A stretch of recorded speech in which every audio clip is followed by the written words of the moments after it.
My grandpa went to UW-Oshkosh, played baseball and basketball, and has been with me throughout everything. It's awesome. I mean, he was pretty influential in the whole recruiting process. He lives only about 30 minutes away from the school, and he attends a lot of our practices. Every single game I've ever played in Oshkosh. He loves the sport too, and just being able to share everything with him has been really incredible. I went to this school. I went to Oshkosh 60 years ago, and I played on the basketball team for a year and a half.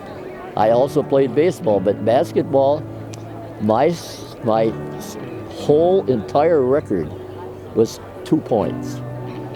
And I think my grandson outscored me by maybe 1,200. I don't know what he ended up with, but I know he went over 1,000 a while back. I mean, he called me, and I think this is how it happened. He called me. We were in Arizona at the time, and he said, I've got to make up my mind which school I'm going to go to. And he said, what do you think, Grandpa? I said, I'm not going to tell you where to go, but I will tell you where I'd like to have you go. And that was the school I had gone to. So it's just been a storybook the whole time, and here we are now.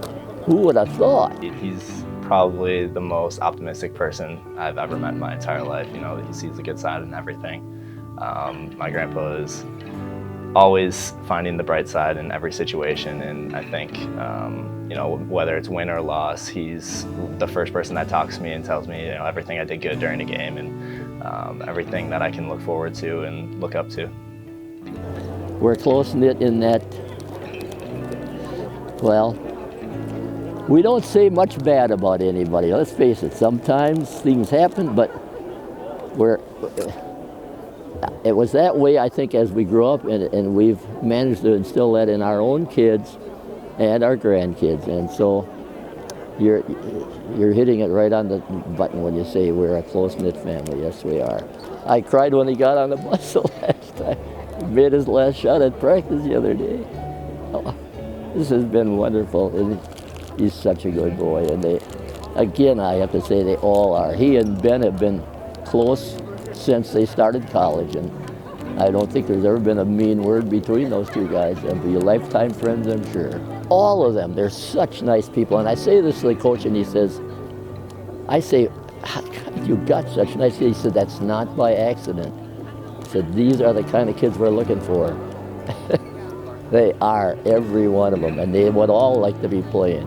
My mother used to bring candy home when she would go to town and shop. And she always brought stuff like this. And for years, I didn't see any lemon drops. And as far as I know, I still can't find them at any other stores besides Walgreens, but I always stock up. I mean, I bought 6 bags before we left today, and I thought, what if we get beat right off the bat? I'm not going to pass out 6 bags, but now I'll probably end up because we'll get together tonight. But it's just kind of been kind of a happy thing that happened where, first of all, they were just lemon drops. Then they became victory drops, or they became hustle drops or something. Even if we didn't win, we still had something to be positive with. So that's what it is, the old Walgreens lemon drops. There they are.